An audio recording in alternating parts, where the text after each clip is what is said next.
দেখ এখানে আমরা আজকে যেটা দেখবো সেটা হচ্ছে মেনিনজেস। মেনিনজেসের যে স্ট্রাকচার সেটা আমরা একটু দেখার চেষ্টা করি। এটা তো সিলেবাসে রয়েছে। মেনিনজেসটা সাধারণত হচ্ছে ব্রেনের যে কভারটা যেটা থাকে, ব্রেনটা আমাদের যে আবরণটাতে মানে কি বলবো, কভার করা থাকে। একটা হচ্ছে স্কাল রয়েছে, দেখতে হচ্ছে স্কালের যে বোন, স্কালটাকে যদি আমরা ভেঙে ফেলি বা কেটে ফেলি স্কালটাকে, ভাঙাটা ঠিক না, স্কাল কেটে ফেলার পর যে ফার্স্ট যে ব্রেনের লেয়ারটা পাবো সেটাকে আমরা বলি ডুরা ম্যাটার। এবং এই ডুরা ম্যাটারটা হচ্ছে আউটার লেয়ার। মিডিলে একটা লেয়ার থাকে যেটাকে অ্যারাগনয়েড ম্যাটার বলে এখানে। ঠিক আছে, ডুরা ম্যাটারের পরে হচ্ছে অ্যারাগনয়েড ম্যাটার, এটা মিডিল লেয়ার। এবং এই ডুরা ম্যাটার এবং পায়া ম্যাটারের মধ্যে একটা এরিয়া থাকে, স্পেস কন্টেন্ট, যেখানে বলছে সিএসএফ থাকে। পায়া ম্যাটার কি ভেতরের আবরণটা। পায়া ম্যাটারটা কিন্তু একদম ট্রান্সপারেন্ট, মানে একদম যে প্লাস্টিক যেরকম হয় পাতলা প্লাস্টিক গুলো, যেসব প্লাস্টিকে দেখবি তো ওই ছানা টানা দেয় অনেক সময় মিষ্টির দোকানে, আবার রসগোল্লা দেয় যেসব প্লাস্টিকগুলোর মধ্যে ভরে দেয়, ওরকম ট্রান্সপারেন্ট প্লাস্টিক হচ্ছে একদম এই পায়া ম্যাটার। প্লাস্টিকের মতোই আর কি দেখতে, খুব ইনার লেয়ার এবং খুব পাতলা হয় লেয়ারটা। এবং তার মাঝে হচ্ছে অ্যারাকনয়েড এবং স্পায়ার মাঝে থাকে হচ্ছে আমাদের সিএসএফ। এখানে যদি সুন্দর করে নিডল দিয়ে যদি আস্তে করে ফুটো করিস ডুরামেটারটাকে কাটার পর, সুন্দর করে লিকুইডটা তোর চারিদিকে ছড়িয়ে যাচ্ছে, একটা লিকুইড পুরো দেখতে পাবি, খুব সুন্দর মনে হবে। আমরা যখন ছোটবেলায় মানে এমএসসি পড়তাম, ছোটবেলা মানে এমএসসির সময় আমি এরকমভাবে ফুটো করে করে দেখতাম, বেশ মজা লাগতো আমার। ঠিক আছে, ব্রেন আসতো আমার, অনেকগুলো ব্রেনের স্যাম্পল ট্যাম্পল পেতাম, পেয়ে তখন আমি ফুটো করতাম ওগুলো, করে দেখতাম, খুব বেশ ভালোই লাগতো দেখতে। কিন্তু ওরকম করা উচিত না, শেখার জন্য ঠিক আছে। এবার হচ্ছে চারটে ভেন্ট্রিকেল থাকে আমাদের, তা কি কি লেয়ার? প্রথম হচ্ছে সিএসএফ, তাহলে কি জিনিস, বা মেনিনজেস কি জিনিস প্রশ্ন আসতে পারে। মেনিনজেস সিএসএফ কে প্রোটেক্ট করে এবং আমাদের ব্রেন এবং স্পাইনাল কর্ডের একটা আবরণকে বলা হয় মেনিনজেস, এইটুকু আমরা লিখবো। মেনিনজেসের তিনটে লেয়ার, কি কি স্তর থাকে? তিনটে লেয়ার থাকে বা তিনটে স্তর থাকে। একটা হচ্ছে ডুরা ম্যাটার, একটা হচ্ছে অ্যারাগনয়েড ম্যাটার, আর একটা হচ্ছে পায়া ম্যাটার। অ্যারাগনয়েড ম্যাটার এবং পায়া ম্যাটারের মধ্যবর্তী স্থানে সিএসএফ থাকে বা সিএসএফ পাওয়া যায়। আউটার লেয়ার মানে হচ্ছে বাইরের একদম লেয়ারটা, সেটাকে ডুরা ম্যাটার বলে। ভেতরের মাঝের লেয়ারটাকে বলে অ্যারাকনয়েড ম্যাটার এবং ভেতরেরটাকে বলে পায়া ম্যাটার। এইটুকু ভালো করে মনে রাখ। যে লিখতে পেরে থাকিস লেখ, নইলে আমি পরেগুলো লিখিয়ে দেবো আমি, ঠিক আছে? ধরে এখান থেকে লিখে দেবো, এটা থেকে তোর পুরো নার্ভাস সিস্টেমটা কমপ্লিট হয়ে যাবে। ভেন্ট্রিকেলস এবং সিএসএফ এর মধ্যে কি আসছে? ভেন্ট্রিকেল। ভেন্ট্রিকেল মানে হচ্ছে কিছু একটা বনি স্ট্রাকচার থাকে ভেতরে, ঠিক আছে? এবং তার মাঝে কিছু কিছু গ্যাপ থাকে, মানে বা প্রকোষ্ঠ টাইপের থাকে বলতে পারিস। সেইগুলোতে কি হয়, ওখান দিয়ে সিএসএফটা যায়, কারণ ওইটা সেন্ট্রাল ক্যানাল, স্পাইনাল কর্ডের যে সেন্ট্রাল ক্যানাল থাকে তার সঙ্গে যুক্ত থাকে। এখন এইগুলো কি বলছি, ইট ইস ইন্টারকানেক্টেড ক্যাভিটিস। ক্যাভিটিস মানে একটা গুহা টাইপের বা ক্যাভিটি বললাম, ঠিক আছে, প্রকোষ্ঠ টাইপের। Within the cerebral hemispheres and brain stem থাকে, মানে ব্রেন স্টেম এবং সেরিব্রাল হেমিস্ফিয়ার মাঝে ভেতরে এই অংশটা থাকে। Ventricles are continuous with the central canal of the spinal cord, যেটা বললাম স্পাইনাল কর্ডের সেন্ট্রাল ক্যানালের সঙ্গে থাকে এই কন্টিনিউয়াস স্ট্রাকচার। এই যে সেন্ট্রাল ক্যানাল দিয়ে এখান দিয়ে নামবে, সরু অংশটা সেন্ট্রাল ক্যানাল, ঠিক আছে। And they are filled with CSF. CSF বা সেরিব্রোস্পাইনাল ফ্লুইড এর মধ্যে ভর্তি থাকে। চারটে ভেন্ট্রিকেল দেখা যায়, পরীক্ষা প্রশ্ন আসতে পারে কটা টাইপ অফ ভেন্ট্রিকেল দেখা যায়, ভেন্ট্রিকেলের নামগুলো কি লিখতে পারে না অনেকে। চারটে ভেন্ট্রিকেল থাকে, একটাকে বলে ল্যাটারাল ভেন্ট্রিকেল। কি থাকে? ল্যাটারাল ভেন্ট্রিকেল, যেটাকে বলছে ফার্স্ট এবং সেকেন্ড ভেন্ট্রিকেলও নাম দেওয়া হয়। একে বলা হয় প্রথম এবং দ্বিতীয় ভেন্ট্রিকেল। ভেন্ট্রিকেলের বাংলাটা কি আমার এই মুহূর্তে মনে পড়ছে না। ল্যাটারাল ভেন্ট্রিকেলকে দুটো পার্ট আছে, ফার্স্ট এবং সেকেন্ড ভেন্ট্রিকেল। তারপর হচ্ছে থার্ড ভেন্ট্রিকেল এবং ফোর্থ ভেন্ট্রিকেল। তাহলে কটা হয়ে গেল? চারটে। ল্যাটারাল ভেন্ট্রিকেলে দুটো টাইপ, দুটো টাইপ না, দুটো পার্ট রয়েছে, একটা ফার্স্ট এবং সেকেন্ড ভেন্ট্রিকেল, এবং 3 নাম্বার থার্ড ভেন্ট্রিকেল আলাদা আছে, ফোর্থ ভেন্ট্রিকেল আলাদা আছে। এগুলো একটা করে থাকে। এছাড়া কি থাকে? ইন্টারভেন্ট্রিকুলার ফোরামেন থাকে। ফোরামেন মানে এটা একটা গর্ত বলতে পারিস, একটা টাইপ অফ। এবং সেরিব্রাল অ্যাকুইডাক্ট বলে একটা অংশ থাকে। দেখ এখানে স্ট্রাকচারটা আমরা একটু ছবিটা দেখার চেষ্টা করি। এইটা হচ্ছে আমাদের ল্যাটারাল ভেন্ট্রিকেল। এইখানে ফার্স্ট এবং সেকেন্ড ভেন্ট্রিকেল দুখানা পার্ট রয়েছে, এই ল্যাটারালের মধ্যে ফার্স্ট এবং সেকেন্ড এটাকে বলতে পারি আমরা। এরপরে কি হচ্ছে, আমাদের থার্ড ভেন্ট্রিকেল হচ্ছে এই ভেতরের অংশটা, এবং ফোর্থ ভেন্ট্রিকেল হচ্ছে আমাদের ঠিক মিড ব্রেনের এই জায়গার রিজনটাতে বা সেরিবেলামের ঠিক পিছন দিকটাতে, এই অংশটাতে সেরিবেলামের কাছাকাছি ফোর্থ ভেন্ট্রিকেল দেখা যায়। তাহলে কটা ভেন্ট্রিকেল পেলাম? ল্যাটারাল, থার্ড এবং ফোর্থ ভেন্ট্রিকেল। ছবিগুলো থেকে মনে রাখার চেষ্টা কর কোথায় রয়েছে। থার্ড ভেন্ট্রিকেলটা মিডিলে, একদম মিডিলে রয়েছে। মিডিলে আমি একবার বলেছিলাম যে কর্পাস ক্যালোসাম দিয়ে যুক্ত থাকে। মিডিলে থার্ড ভেন্ট্রিকেল দেখা যাচ্ছে, ল্যাটারাল ভেন্ট্রিকেল এই পার্টটাতে, এবং ফোর্থ ভেন্ট্রিকেল হচ্ছে এই অংশে দেখা যায়। এবার হচ্ছে ইন্ট্রাভেন্ট্রিকুলার ফোরামেন, হচ্ছে এই অংশটা যে প্যাসেজটা দেখে, একটা ছোট মতো গোল মতো গর্ত করে দুটো কানেক্ট হয়ে গেছে, মানে দুদিকে দুটো ল্যাটারাল ভেন্ট্রিকেল কানেক্ট হয়ে আছে এইভাবে। এবং সেরিব্রাল অ্যাকুইডাক্ট হচ্ছে পরের অংশটা, এই অংশটা, এটাকে বলতে হবে সেরিব্রাল অ্যাকুইডাক্ট, যেটা থার্ড ভেন্ট্রিকেল থেকে ফোর্থ ভেন্ট্রিকেলের দিকে গেছে এবং কানেক্ট করেছে। ঠিক আছে? তো এইটা হচ্ছে ওভারঅল পার্ট, এবং লাস্ট হচ্ছে central canal of spinal cord, spinal কর্ডের সেন্ট্রাল ক্যানাল। এই অবধি প্রত্যেকে বুঝতে পেরেছিস? কোনো অসুবিধা আছে কিছু? না স্যার। বুঝতে পেরেছিস তো? এগুলো ছবি স্ক্রিনশট নিয়ে রাখ। ঠিক আছে? স্ক্রিনশটটা নিয়ে রাখ, ছবিটা দেখলেই মনে থাকবে, কারণ নার্ভাস সিস্টেম কিন্তু ছবি দেখে মনে রাখতে হবে অনেক কিছু। যদি তুই মনে করিস যে না, আমি ছবি না দেখে এমনি মুখস্থ করবো, মুখস্থ করতে গেলে খুব কষ্ট হবে। একদম আমার উপর ভরসা রাখ একদম এটার ব্যাপারে। কারণ নামগুলো গুলিয়ে যাবে, কার ভেন্ট্রিকেল কার মাথায় ছিল কোথায় ছিল মনে রাখবে, ছবি মনে থাকলে পরীক্ষার সময় লিখে আসতে পারবি। যে ভেন্ট্রিকেল কটা থাকে, চারটে ventricle, lateral ventricle, third ventricle, fourth ventricle. ল্যাটারালের দুটো পার্ট, একটা ফার্স্ট এবং সেকেন্ড, তাহলে হয়ে গেল টোটাল চারটে ভেন্ট্রিকেল। বা ল্যাটারাল ভেন্ট্রিকেল টোটাল যদি দুখানা থাকে এটাও বলতে পারিস তুই। ঠিক আছে? তো দুটো ল্যাটারাল ভেন্ট্রিকেল থাকে এটাও বলা যেতে পারে। আর একটা হচ্ছে আমাদের সেরিব্রাল অ্যাকুইডাক্ট বলে একটা পার্ট রয়েছে, যেটা থার্ড এবং ফোর্থ ভেন্ট্রিকেলের পার্ট অংশটা, কানেক্টিং অংশটা। এবং একটা বলেছে ইন্টারভেন্ট্রিকুলার ফোরামের এই অংশটা, দুটো রয়েছে ইন্টারভেন্ট্রিকুলার ফোরামে, দুখানা রয়েছে। ঠিক আছে?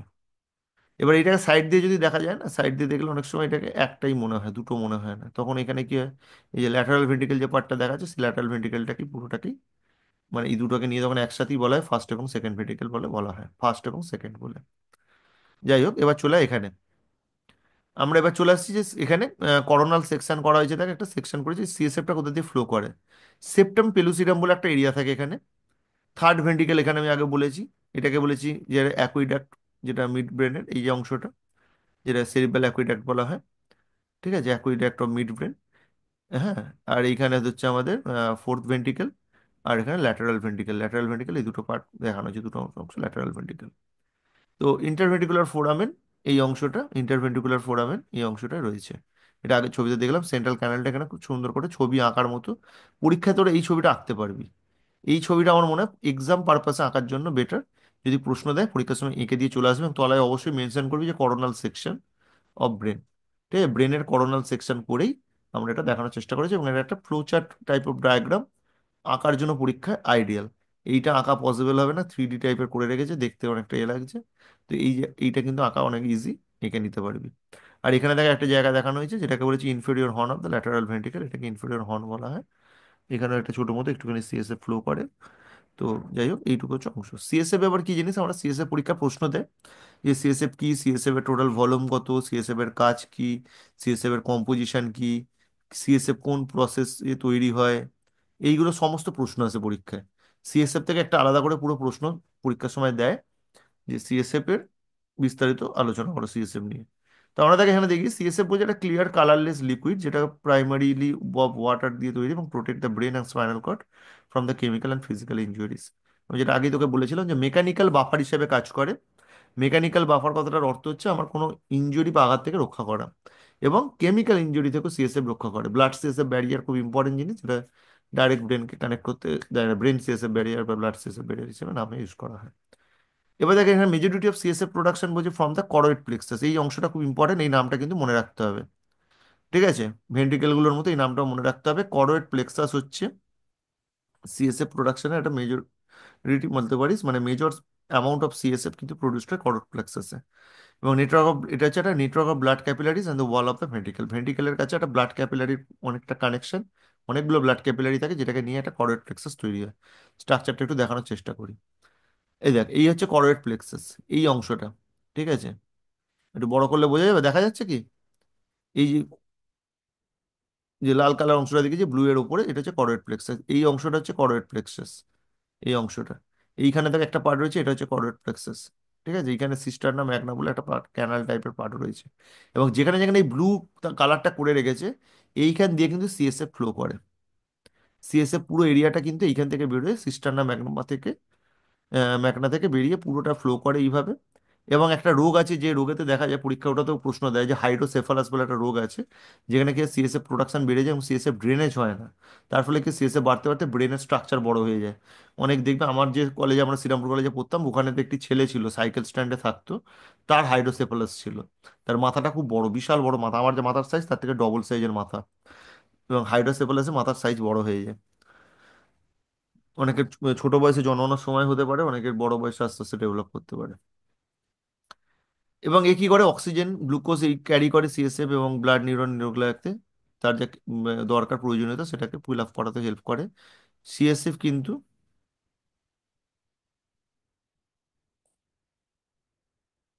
কন্টিনিউয়াস বলছে সার্কুলেট করে থ্রু দ্য ক্যাভিটিস এবং ব্রেন স্পাইনাল কর্ডের দিয়ে ক্যাভিটিতে যায়। টোটাল ভলিউম হচ্ছে 80 থেকে 150 ml, পরীক্ষায় এটা প্রশ্ন থাকে কতটা, 80 থেকে 150 ml, এটা মনে রাখতে হবে। এবং হচ্ছে আমাদের কম্পোজিশন অফ সিএসএফ এর মধ্যে কি কি দেখবো, ওয়াটার, গ্লুকোজ, প্রোটিন আছে। এখানে থেকে একটা কথা বলে দিই, এটা হচ্ছে অ্যাডাল্টদের ক্ষেত্রে, বাচ্চাদের ক্ষেত্রে কিন্তু নয় 80 থেকে 150টা। অ্যাডাল্ট কথাটা অবশ্যই মেনশন করবি। আর এইখানেই একমাত্র জায়গা যেখানে কিন্তু মেল এবং ফিমেলদের ডেটা কিন্তু আলাদা নয়, সবার ক্ষেত্রে সমান থাকে। সব জায়গায় দেখবি, সব জায়গাতে মেলের ক্ষেত্রে একটু বেশি থাকে বলে অ্যামাউন্টগুলো, ফিমেলদের ক্ষেত্রে একটু কম থাকে অ্যামাউন্টগুলো, কিন্তু এখানে একমাত্র ইকুয়াল থাকে ব্রেনের জায়গায়। তাই ব্রেন কিন্তু প্রত্যেকের সমান। ঠিক আছে, ছেলে মেয়ে প্রত্যেকের ব্রেন কিন্তু সমান, প্রত্যেকের মাথায় সমান বুদ্ধি আছে, কে কতটা ইউজ করবে সেটা তার উপর ডিপেন্ড করছে। কম্পোজিশন অফ সিএসএফ কি হয়, সিএসএফ এর জল থাকে, গ্লুকোজ থাকে, প্রোটিন থাকে, নাইট্রোজেনাস সাবস্টেন্স থাকে, ইলেকট্রোলাইটস থাকে, সোডিয়াম, পটাশিয়াম, ক্যালসিয়াম, ক্লোরাইড, এগুলো থাকে। ঠিক আছে।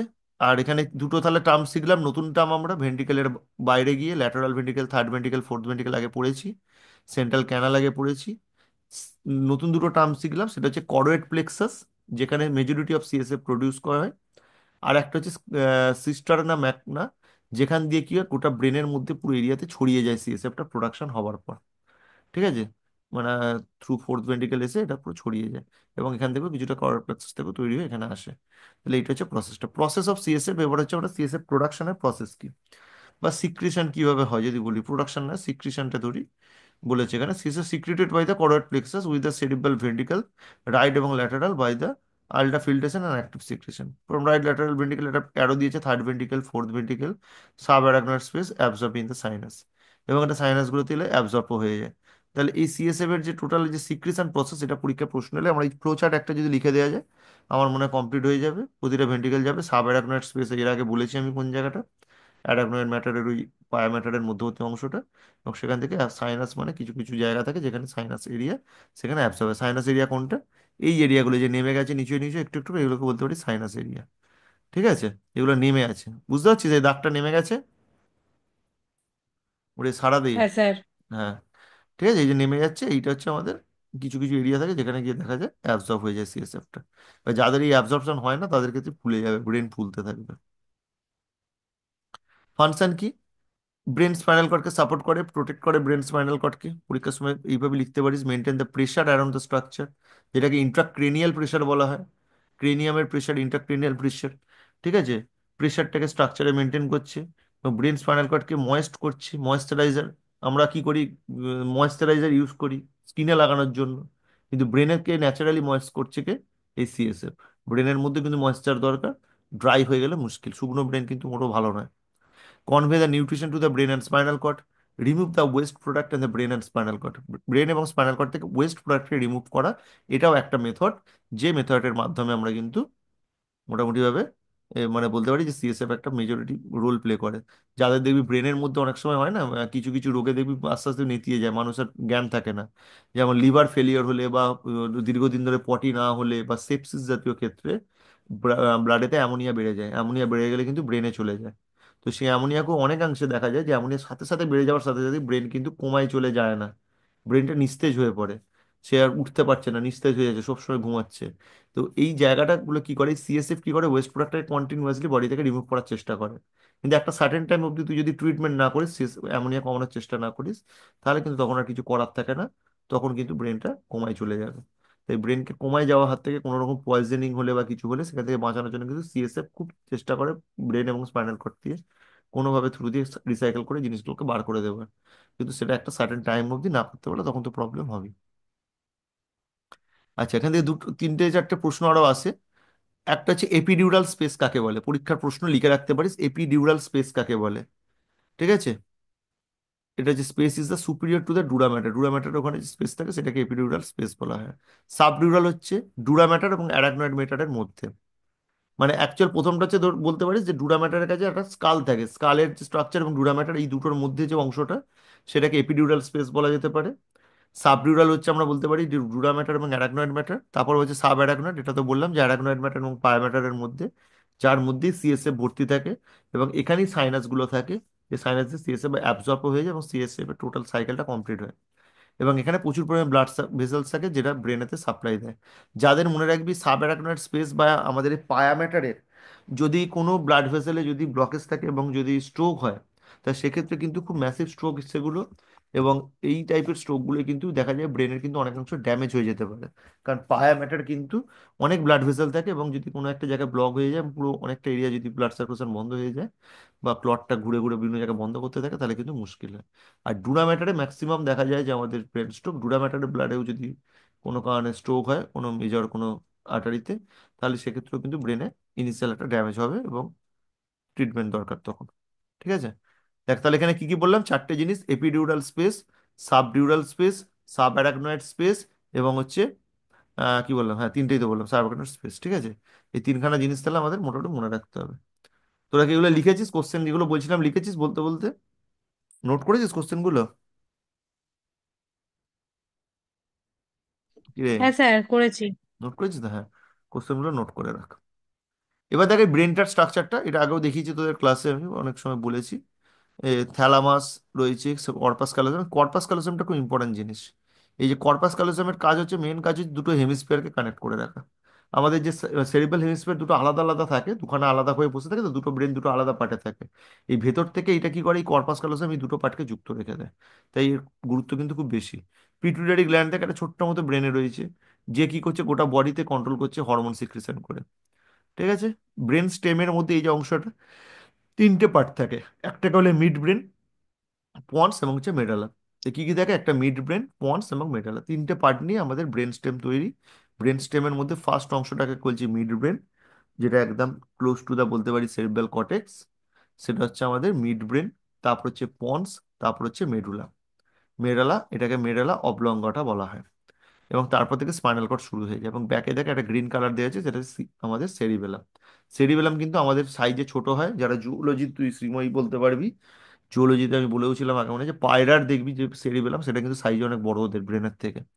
যারা উঠতে পারে, যে সমস্ত প্রাণী উঠতে পারে, তাদের সেরিবেলামের সাইজ সাধারণত বড় হয়। হ্যাঁ স্যার, বলেছিলেন। বলেছিলাম না আগে একবার? হ্যাঁ। তো হ্যাঁ তাদের হ্যাঁ, ওই জন্য কেন উঠতে পারে। ওরা উঠতে পারে, কেন বলতো ওদের ভারসাম্য রক্ষা করা খুব সুবিধা। আমাদের যদি সিএসএফটা, মানে সরি সেরিবেলামটা যদি কোনো কারণে আমাদের বড় হয়ে যেত, তাহলে আমরা হয়তো উড়ে উড়ে যেতিস, তোকে তাহলে আর এই টোটো অটো বাস ফাস দরকার হতো না। দুটো ডানা লাগিয়ে নিয়ে, বা ডানা যদি থাকতো আমাদের, তাহলে আমরা উড়ে উড়ে তুই বাড়ির ছাদ থেকে উড়ে উড়ে কলেজের ছাদে চলে আসতিস। তো সেটা হচ্ছে না, কারণ আমরা ডানা টানা নেই বলে। ঠিক আছে। এবার হচ্ছে এখানে major part of the brain যেটা দেখতে পাচ্ছি এখানেতে, আমাদের ব্রেনের কিছু মেজর পার্ট, এগুলো আগে বলেছি আমি, একবার জাস্ট রিভিশন করে দিই।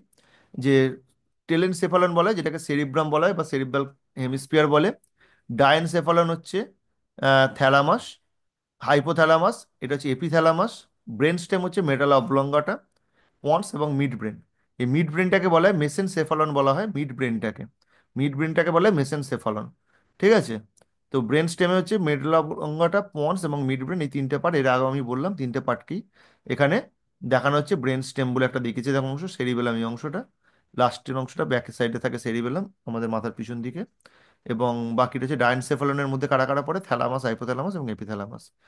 এই ডায়েনসেফালন, টেলেনসেফালন, ব্রেনস্টেম, এই কনসেপ্টগুলো অ্যাকচুয়ালি নামগুলো প্রাচীন নাম একটু, এগুলোকে একটু ওল্ডার বলা হয়। মডার্ন নিউরোসায়েন্সের বইগুলোতে সাধারণত এই নামগুলো ইউজ করা হয় না, যেগুলো আমাদের ব্রেনের অ্যানাটমির বই।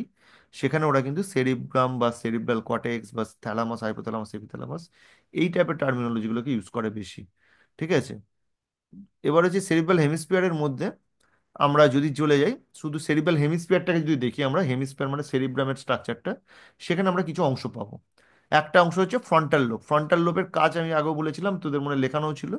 ফ্রন্টাল লোবের কাজ বলতে গিয়ে আমি বলেছিলাম ওই ফিনিস গজের কথা, তোরা মনে পড়ে মনে হয়, যার লোহার রড ঢুকে গেছিল হ্যাঁ চোখে। স্যার, হ্যাঁ, ফ্রন্টাল বলেছিলাম, লোবের মনে পড়ে? পার্সোনালিটি চেঞ্জ হয়ে গেছিল। পার্সোনালিটি চেঞ্জ হয়ে যায়, এক্স্যাক্টলি। তো ফিনিশ গজের মধ্যে কারোর যদি বডিতে এরকম আমরা রড ঢুকিয়ে দিই, তার পার্সোনালিটি কমপ্লিটলি চেঞ্জ হয়ে যাবে। সেই জায়গাটা ফ্রন্টাল লোব। তারপর হচ্ছে আমাদের এখানে প্রি সেন্ট্রাল গাইরাস বলে একটা অংশ, যেটা আগে বলিনি মনে হয়। এই ফ্রন্টাল লোবের পর পাওয়া যায়, যেটা হচ্ছে প্রি সেন্ট্রাল গাইরাস এবং পোস্ট সেন্ট্রাল গাইরাস। এবং সেন্ট্রাল সালকাস বলে একটা অংশ পাওয়া যায়, সেন্ট্রাল সালকাস। এবং তার দু সাইডে কি আছে, দুখানা অংশ, পোস্ট সেন্ট্রাল গাইরাস এবং প্রি সেন্ট্রাল গাইরাস। এগুলোর নামগুলো মনে রাখবি। প্যারাইটাল লোব, এটা স্ক্রিনশট নিয়ে রাখ এটা। প্যারাইটাল লোব হচ্ছে তারপরের অংশটা। সাইডে আমরা যেটা পাই সেটাকে বলি টেম্পোরাল লোব। এবং এখানে পিছনে যেটা থাকে সেটা হচ্ছে অক্সিপিটাল লোব। টেম্পোরাল লোবটা অনেকটা কি, আমাদের এই কান প্রাণ যেগুলো থাকে, কানের পার্টের অংশ থাকে, সেটাকে টেম্পোরাল লোব বলে। আর এটার স্ক্রিনশট নিয়ে রাখ। এখানে দেখ সেরিব্রাল কর্টেক্স যেটা রয়েছে, তার ক্ষেত্রে কি হয়েছে, এখানে গ্রে ম্যাটার দেখ যেটা দেখেছে, সেটা হচ্ছে আমাদের আউটসাইডে। এবং হোয়াইট ম্যাটারটা দেখ এখানে ইনসাইডে রয়েছে। এবং গাইরাস হচ্ছে কোন অংশগুলো, এগুলো ওঠানো অংশগুলো, যদি এরকম আমরা দেখি, গাইরাস হচ্ছে ওঠানো অংশটা, এবং সালকাস হচ্ছে যেখানটা ইনভ্যাজিনেট করে যে অংশটা ভেতর দিকে ঢুকেছে, that is called sulcus. Sulcus হচ্ছে ইনভ্যাজিনেট এরিয়াটা। আর আপার সাইডের যে এরিয়াটা সেটা হচ্ছে গাইরাস। কোনো একটা কাগজকে যদি যে ভাঁজ করিস, উঁচু অংশ যেটা দেখতে পাচ্ছিস সেটা হচ্ছে আমাদের গাইরাস, এবং যেটা নিচের দিকে নেমে গেছে সেটা হচ্ছে, যেখানটা ভাঁজটা হচ্ছে সেখানটা হচ্ছে সার্কাস। তো এই গাইরাসের মধ্যে এই উঁচু অংশ দুখানা অংশকে আইডেন্টিফাই করা হয়। একটা হচ্ছে ফ্রন্টাল লোবে, আর একটা হচ্ছে প্যারাইটাল লোবে। ফ্রন্টাল লোবে যেটা থাকে সেটাকে বলে প্রিসেন্টাল গাইরিস, প্যারাইটাল লোবে যেটা থাকে সেটাকে বলে পোস্ট সেন্ট্রাল গাইরিস। তো প্রশ্ন এরকম আসতে পারে যে প্রিসেন্টাল গাইরিস কোন লোবেতে দেখা যায়। প্রিসেন্টাল গাইরাস হচ্ছে আমাদের ফ্রন্টাল লোবে দেখা যায়, সেন্ট্রাল সার্কাসের দিয়ে তারা সেপারেট থাকে। এবং পোস্ট সেন্ট্রাল যে গাইরাস আছে, পোস্ট সেন্ট্রাল গাইরাস, এটা প্রি এবং পোস্ট দুটো central gyrus. Post central gyrus দেখা যায় প্যারাইটাল লোবে, আর প্রি সেন্ট্রাল গাইরাস দেখা যায় ফ্রন্টাল লোবে। এটা প্রশ্ন আসতে পারে পরীক্ষায়। ঠিক আছে। তো এইগুলো তো আগেও বলেছিলাম, এগুলো আর নিয়ে বিশেষ বলছি না। এই স্মল ফোল্ড ফোল্ড দেখিয়েছে। আচ্ছা, লেয়ার্সটা একটু বলে দিই, লেয়ার্স গুলো কি কি আছে, এখান থেকে প্রশ্ন আসতে পারে আমাদের সেরিব্রামের লেয়ার্স। লেয়ার্সের মধ্যে দেখ একটা আউটার লেয়ার থাকে যেটা হচ্ছে গ্রে ম্যাটার। গ্রে ম্যাটার এই যে ছবিটা দেখিয়েছে গ্রে কালারের, এটা হচ্ছে কটেক্স অংশ বা গ্রে ম্যাটার বলা হয়। এটা হচ্ছে আউটার লেয়ার, যেটা মোস্টলি হচ্ছে নিউরন এবং সেল বডি নিয়ে তৈরি।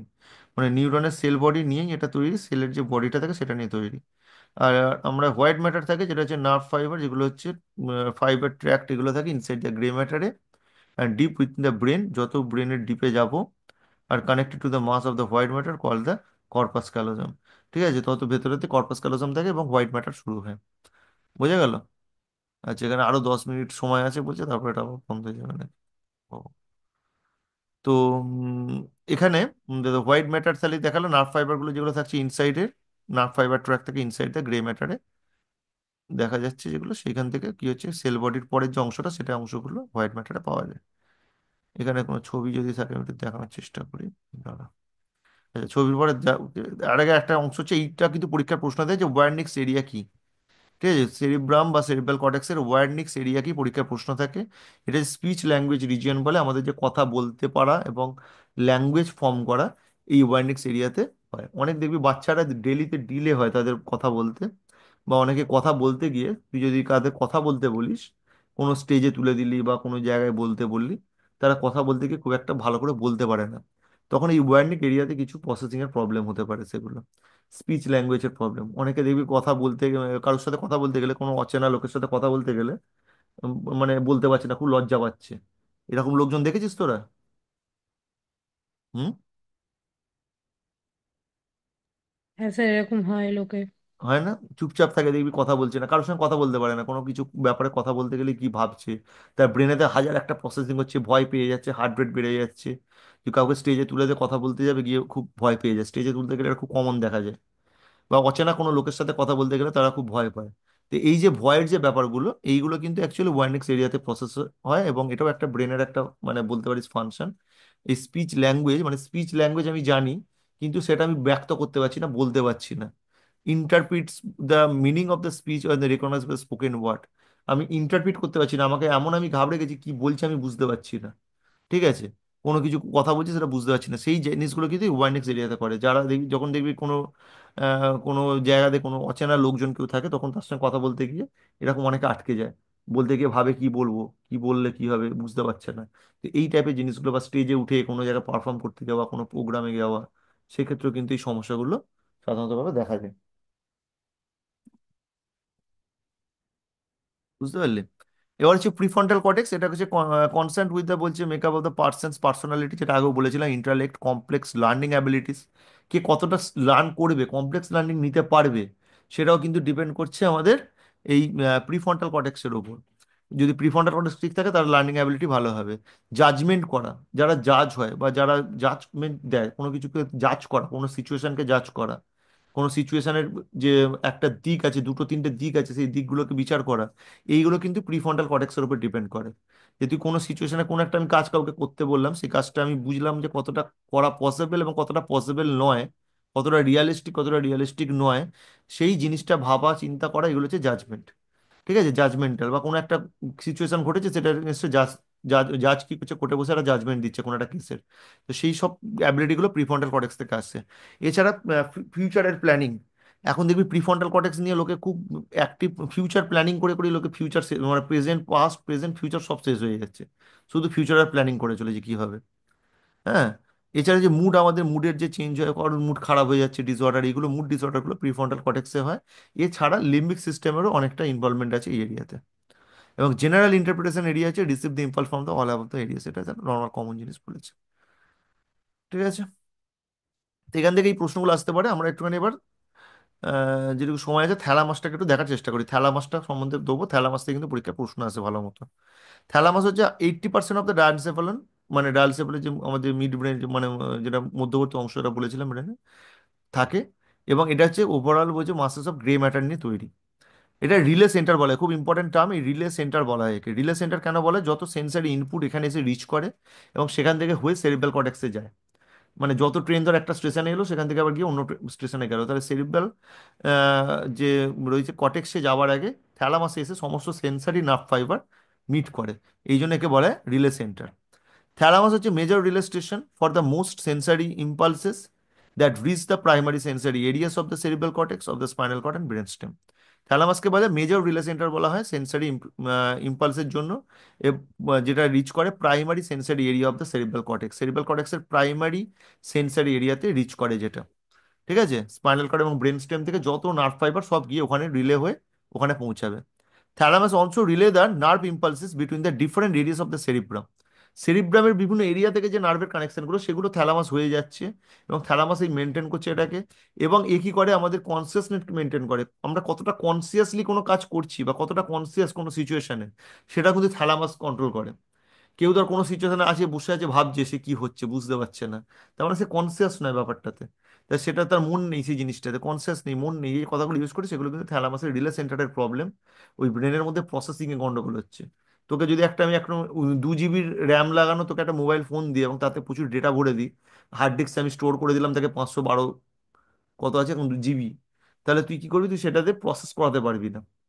ঠিক আছে, কারণ প্রসেস হতে অনেক সময় লাগবে 2 জিবিতে।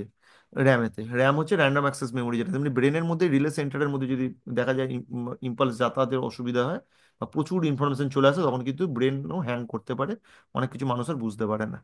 তো এইটা হচ্ছে থ্যালামাসের একটা ওভারঅল আমরা ইন্ট্রোডাকশন দিলাম। থ্যালামাস থেকে থ্যালামাসের নিউক্লিগুলোর নাম পড়তে হবে পরীক্ষার পারপাসে, খুব ইম্পর্টেন্ট। হ্যাঁ, থ্যালামাসের নিউক্লিগুলোর নাম কিন্তু পড়তে হয়, পরীক্ষায় কিন্তু প্রশ্ন দেয়। এগুলো আমরা পরের দিন তোকে বলে দেবো।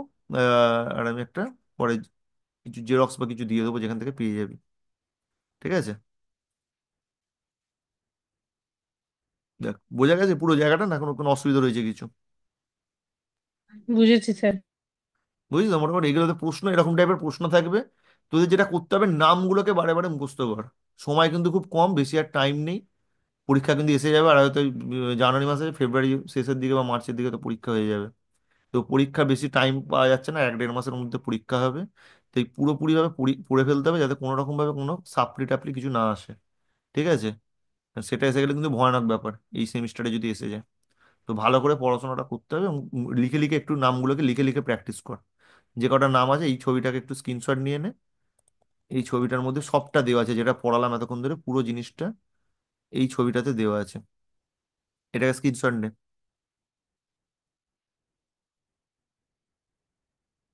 নিয়েছিস?